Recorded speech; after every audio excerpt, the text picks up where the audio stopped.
Student, welcome to E class. बच्चों, आज हम संस्कृत के पाठ 3 वृक्षाणाम महत्वम का पुनरावृत्ति करेंगे। ठीक है, तो चलिए पाठ शुरू करते हैं।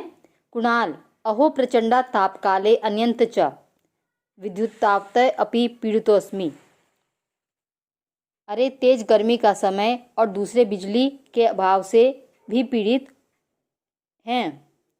उद्याने गच्छामि, बगीचे में जाते हैं। अय विशाखा प्रणव च अपि आगच्छत। अरे विशाखा और प्रणव भी आते हैं। विशाखा आगत्य, आकर। किम त्वम अपि घर्मोष्णम व्याकुलसी, क्या तुम भी गर्मी से परेशान हो। कुणाल, आम, हाँ। आगच्छ, उद्याने गच्छाओ, आकर बगीचे में जाते हैं। मार्गे तेन वृक्षाकृतिने संलग्ना श्रमिका दृष्टा, रास्ते में उन्हें पेड़ काटते हुए श्रमिक दिखते हैं। प्रणव, पश्य, देखो। किम ते न जानती यह वृक्षस्य रक्षणे एवं पर्यावरणस्य रक्षणम, क्या वे सब नहीं जानते कि वृक्ष की रक्षा से ही पर्यावरण की रक्षा होती है। विशाखा, ते तु तदेव कुर्वन्ति यत् अधिकारिणा आज्ञाप्यन्ति, वे सब तो ऐसा करते ही हैं क्योंकि अधिकारियों से आज्ञा प्राप्त होती है। कुणाल, यदि केंचन वृक्षा नष्टा भवन्ति तदा किम भविष्यति, एतत् तु प्रकृति नियमः। कुणाल, यदि इस तरह कुछ वृक्ष नष्ट होते हैं तो क्या होगा, यह तो प्रकृति का नियम है। प्रणव, एतत् एवं तम अज्ञानतम, यही तुम्हारा अज्ञान है। किम न जान्यसि यत् पर्यावरण आधार पुष्पित पल्लविता वृक्षा भवन्ति, क्या तुम नहीं जानते कि पर्यावरण का आधार फूल फल वाले वृक्ष होते हैं। विशाखा, वृक्षा ऑक्सीजन प्रदाय पर्यावरण स्वच्छं कुर्वन्ति। विशाखा, पेड़ ऑक्सीजन देकर पर्यावरण को स्वच्छ करते हैं। ते यथा कालम मेघाम वर्षणे अपि सहायका भवन्ति, वे समय पर मेघों को बुलाकर वर्षा करने में भी सहायक होते हैं। प्रणव, वृक्षा भूमे जलम गृह्णन्ति, ते तस्य किंचित भागम उमुञ्चन्ति, अविष्ट च जलम बाष्परूपेण रन्ध्रभ्य बहि निस्सार्य मेघनाम निर्माणे च सहायका भवन्ति।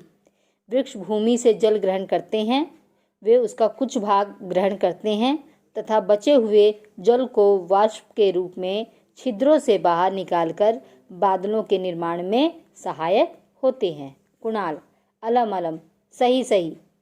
अहम जानामि भूमौ पतितानि पत्राणि पुष्पाणि च अतिरिक्त जलम मृदा च व्यर्थम वहनात् अवरुध्यन्ति। मैं जानता हूँ कि पृथ्वी पर जो फूल और पत्तियाँ गिरती हैं वे अतिरिक्त जल को बेकार में बह जाने से रोकती हैं। विशाखा, वृक्षा पुष्पणाम फलानाम च आगार। विशाखा, पेड़ फूल और फलों का भंडार होते हैं। किम न श्रुत, क्या नहीं सुना है। पत्र पुष्प फल च छाया वल्करादारुभि गंध निर्यास से भस्मासितोभ्य कामान्विते। पत्ते फूल फल और पेड़ की छाल तथा लकड़ियों के द्वारा सारी गंध को निकालकर जो भस्म बन जाती है वह सभी इच्छाओं को पूरा कर देती है। प्रणव, अन्यंत च वृक्षा तुम संसारे संतभ्य जनभ्य धैर्यस्य शिक्षा अपि यच्छन्ति। दूसरे वृक्ष ही संसार में दुखी जनों को धैर्य रखने की शिक्षा भी देते हैं। जैसे छिंदो अपि रोहति तरु क्षणोयुक्ते चियते पुष्प पुनश्चंद्र इति विमिषत संतः संतप्ते न ते विपदा। वृक्ष काटने पर भी फिर से उग जाते हैं, जिस प्रकार चंद्रमा क्षण भर छिपकर फिर से चमकने लगता है। यही विचार करते हुए सभी व्यक्तियों को भी परेशानी से दुखी नहीं होना चाहिए। कुणाल, अथ किम परोपकारस्य संदेशा अपि वृक्ष पर्याप्तते। जैसे क्या परोपकार का संदेश भी वृक्षों से ही मिलता है। पिबन्ति नदौ सत्यमेव नाभम स्वयं न खाद्यन्ति फलानि वृक्षा नादन्ति शस्य खलु वारिवः परोपकाराय संता विभूत्या।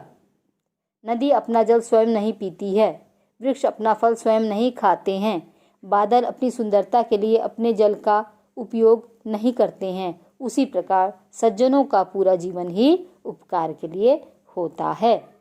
विशाखा येन केन प्रकारेण वृक्ष कर्तने अवरोध्य। विशाखा जहाँ तहाँ किसी भी कारण से वृक्ष के काटने पर रोक लगानी चाहिए। अयमेव अस्माकं संकल्प स्यात्, यही हमारा संकल्प होना चाहिए। कुणाल प्रणव साधु मिलित्वा एतत् जनजागरणाय यत्न करिष्यावः। सभी एक साथ मिलकर लोगों को इसके विरुद्ध जगाने का प्रयत्न करना चाहिए। तो बच्चों, ये पाठ का अनुवाद समाप्त हुआ। उम्मीद करती हूँ आपको ये पाठ समझ में आ गया होगा। Okay, thank you.